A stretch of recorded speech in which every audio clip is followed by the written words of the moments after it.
হ্যাঁ বন্ধুরা, পোলট্রি মুরগি বাচ্চার আজকে 4 দিন বয়স।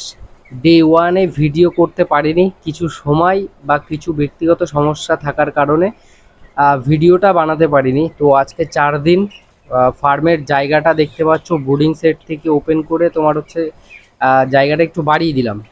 গোল গোল ব্রুডিংয়ের মধ্যে ছিল, কিন্তু ফাইবার, এই যে লাল ফাইবার দিয়ে গোল গোল ব্রুডিংয়ের মধ্যে ছিল।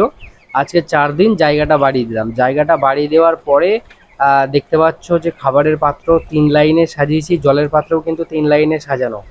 আমার এটা মোটামুটি কিন্তু সাইডে চওড়া আছে 10 ফিট মতো, বাচ্চার জায়গা রেখেছি 10 ফিট মতো। যে বিচুলি পুরোটা দেখতে পাচ্ছ এটা 10 ফিট। আর হচ্ছে তোমার লম্বাই মোটামুটি 35 ফিট মতো রেখেছি। রেখে কিন্তু এই জায়গাটা কমপ্লিট করেছি। তো এরকমই ভিডিও দেখার জন্য কিন্তু আমার চ্যানেলের সাথে জুড়ে থাকতে হবে, তার জন্য অবশ্যই কিন্তু সাবস্ক্রাইব করতে হবে। ঠিক আছে, চলো টাটা।